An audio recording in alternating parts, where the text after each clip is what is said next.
Welcome, lesson 4. We're going to call this the practice bootcamp. Okay, because if I called it something else, there's a chance that it wouldn't go viral. And I'm after 1 million billion views on this. So let's call it the practice bootcamp. Now, I've previously alluded to my theories on keeping practice down to a small amount of time, at least on the obligatory things, i.e. the things we don't really want to be doing. Keeping that down to about 20 minutes a day and being very, very efficient on how we structure those 20 minutes. So during this session, I'm going to flesh out and populate these 4 segments: scales, articulation, sight reading, and chords. I'm going to flesh out these 4 little areas a bit with some ideas and tips, so you can get the most out of this. And so we're aiming to head towards our learning objective the whole time, or our musical objective. So just a little bit on that. Actually, I like to work in 2-week slots. So you have a piece or a style or something that you want to work on, and give yourself a 2-week window, and then from that you extrapolate out your practice routine from that. So you populate those 4 areas: scales, articulation, sight reading, and chords, with those things derived from your goal. Okay, so if you've got a particular piece that requires a certain type of harmony, or that's a big thing of that piece, then that's what it is. The same goes for the chords. The sight reading kind of happens automatically with that anyway, but it's good to sort of have a broad range of things that you use for your sight reading, and the articulation as well. So stylistically, in terms of the idiom of the piece. So that's how you populate this list based on your learning or musical objectives. Okay, let's have a little talk about the first segment of our practice workout: sight reading. Never mind. Okay, here's a few little ideas and a few new ways of looking at this that I've picked up. So the first thing is, what do we need to sight read? We need our eyes. Okay, now what I'm going to talk about a little bit is some cool little exercises, some eye exercises that will improve the agility and acuity of your eyes. Okay, so let's spin around and look at my computer here.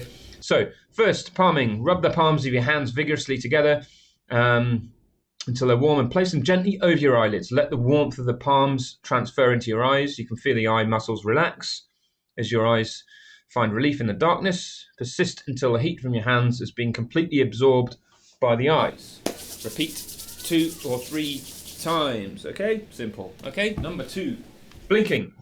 Sit comfortably with your eyes open. Blink 15 times very quickly. Close your eyes and relax for 20 seconds. Repeat this 4 or 5 times. Fairly self-explanatory. The repetition thing is the important thing. You'll notice all of these things are very fast.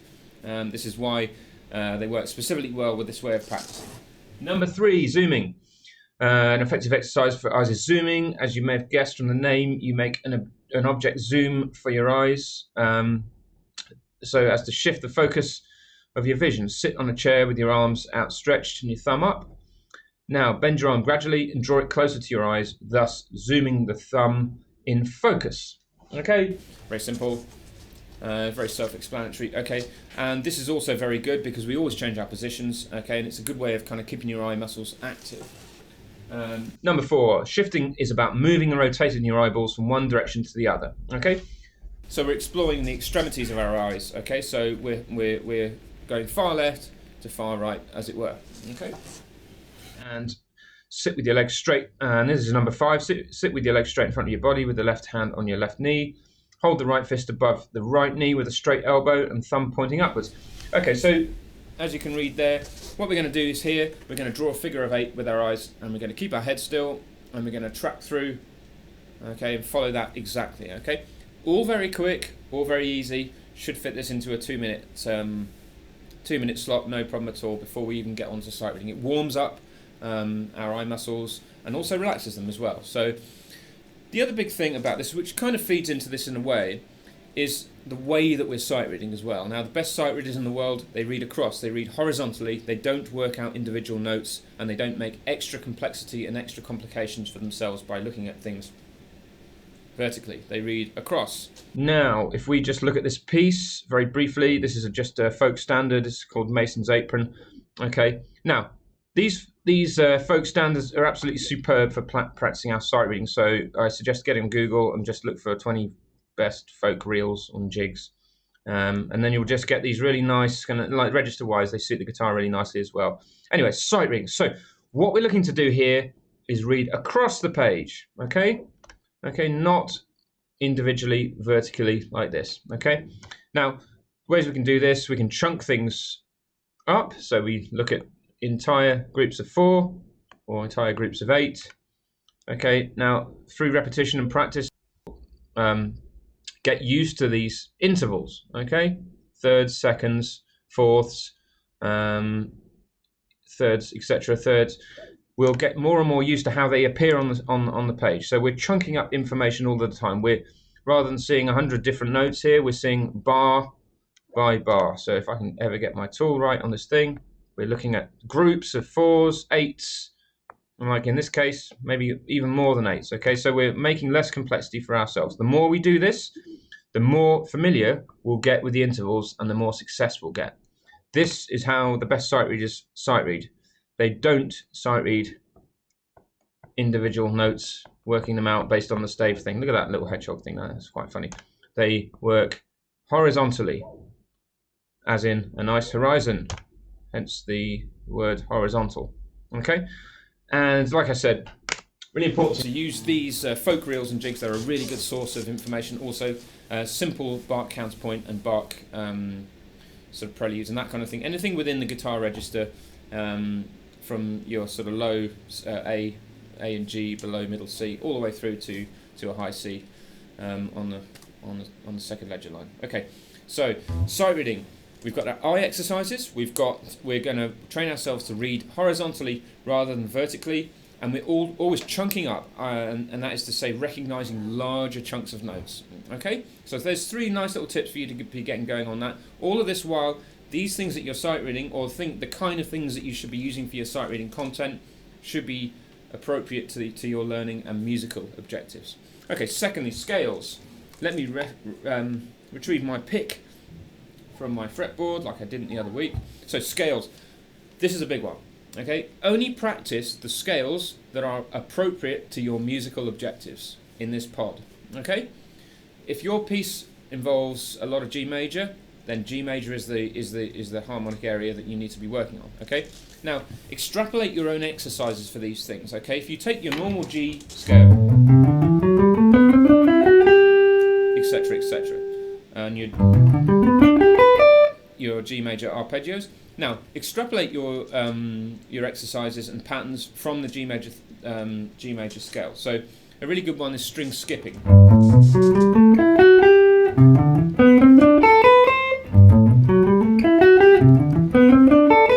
What this will do is it will really internalize this kind of area, this harmonic area here. So, and the other one is patterns with when you use your patterns. So up, the classics kind of, etc. 1, 2, 4, 5, 1 up 5 and down 3. Okay. Now a really interesting one. There's another one up 2 down up 2 down 1, etc., etc. Now you can combine the 2 things here also, so you can string skip and do your patterns.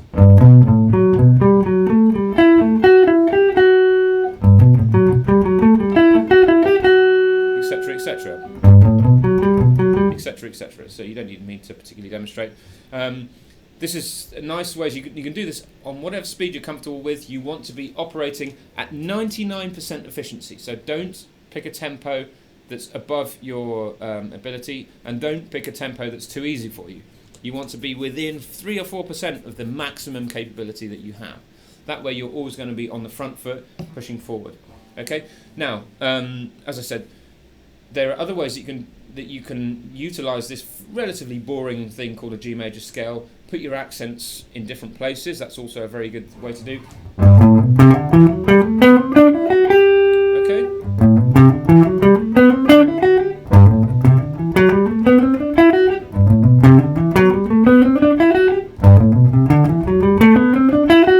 Okay. Work these out for yourselves. I'm not going to spoon feed you this stuff. Okay, this is just ideas to keep you to give you some tips on ways that you can really inject complexity and usefulness into this 5 minutes. Okay, so we've got accents. Only use the scales that are appropriate to your learning objectives, and then you can extrapolate from these scales and these basic scales all of the string skipping, all of the patterns that I've described above. Now then, articulation. This kind of feeds on, actually, then there's a lot of cross-population between these two areas. With articulation, it's very important that you, if I reach around in an unromantic way, use your smartphone, okay? Really good way of getting a perspective from a third-person point of view, okay? Any articulation errors will show up like a sore thumb on a smartphone, okay? Now, they're very good, it's a very good way of kind of utilising the technology, if you like. So always use your smartphone, record yourself, and then listen back over a few beers later on, and be honest with yourself. Okay, so when you're in the first person, you can kind of calibrate based on what you heard back on the smartphone. Okay, so, and you know, imagining yourself from the third person is a very useful technique, a sort of form of hallucination in a way, or at least kind of projection in a way. You can imagine yourself from 5 meters away, 10 meters away, and with your articulation, you're looking for projection. Okay, so when you're in a concert hall, you're imagining what it sounds like to the person on the back row, and it's a good way of kind of gaining perspective, and allows you to adapt to the acoustic situation. Now, the most important thing with articulation, at least from a practicing point of view, is that you aim for consistent velocity. Now, that's fine. Okay, now that only gives you part of the story. I think it's very important, personally, to practice picking softly as well as picking at 100 miles an hour. So whatever you start with, that is how it has to stay. If you start at MF,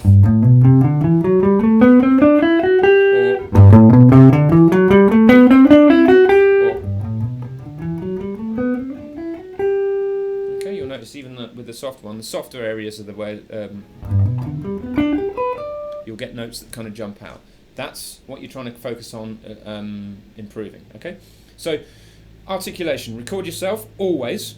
Imagine yourself from the third person. What you're aiming for is projection. Okay, so always think about how you're sounding in the rest of the space, and aim for consistent velocity. Okay. Now, chords. This is a really cool one. Okay, so what I recommend you do is use a great app like Drum Genius, or you use a backing track. Try and challenge yourself every 2 or 3 sessions to come up with 5 new voicings.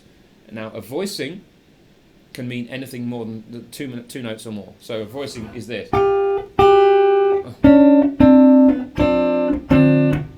Whatever, okay? It's two notes or more, okay? So don't be convinced that it has to be like a 6-note voicing or whatever. So challenge yourself to come up with 5 new voicings every 2 or 3 sessions. Now, sequence these into the backing track if it's a piece you're learning, or if it's a particular harmonic area. Okay, if you've got, for example, a bar on C major 7, it would be appropriate to maybe put 2 or 3 chords into that space. So,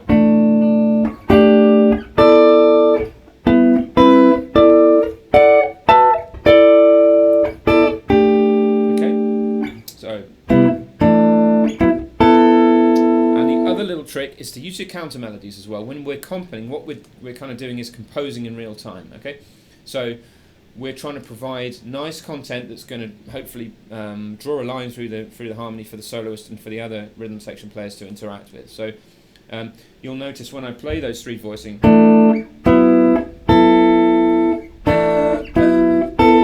got those 3 notes on the top. Okay, so as well as rhythmic complexity and rhythmic content that you can provide with your comping, you're thinking about also counter melodic things as well.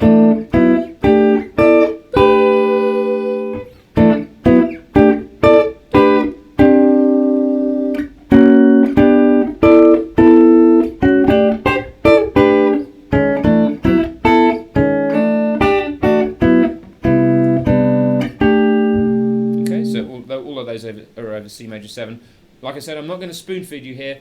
You pick the chord sequence that you're working on at the time, and you flesh these things out. Okay, be more efficient, be more honest when you're practicing with yourself. Okay, this is very important that you're establishing high standards for yourself during this 20 minutes. Okay, this is the only time in the day when you should be tough with yourself. Okay, the whole idea is it's like doing the washing up in the morning. Get it out the way, and then you can spend the rest of the day. No one wants to be spending your entire day doing obligatory things, okay? Be really tough with yourself, get it done efficiently, and then you can spend the rest of the time in the day practicing or playing whatever you want to do. The whole idea with this practice boot camp, okay, is you get the obligatory stuff out of the way, real quick. Okay, so to recap, sight reading, the eye exercises, the eye warm-up exercises, look at things horizontally, not vertically. Recognize larger chunks of information rather than lots of individual chunks of information. Scales, only work on the scales that are appropriate to your learning objectives. Okay, work on the accents when you're doing your exercises. Also extrapolate from the scale that you're using for your particular learning objective. Utilize the patterns and string skipping, like I said. Okay, chords, 5 new voicings every 2 or 3 sessions. Okay, and use your voice leading and use the rhythmic complexity to provide a decent backdrop for the soloists and the rhythm section. What you're looking to do is form a nice group sound. Okay, and finally, articulation. The most important thing, aim for consistent velocity. Picture yourself in the third person and always record your exercises. Thanks very much. Catch you next time.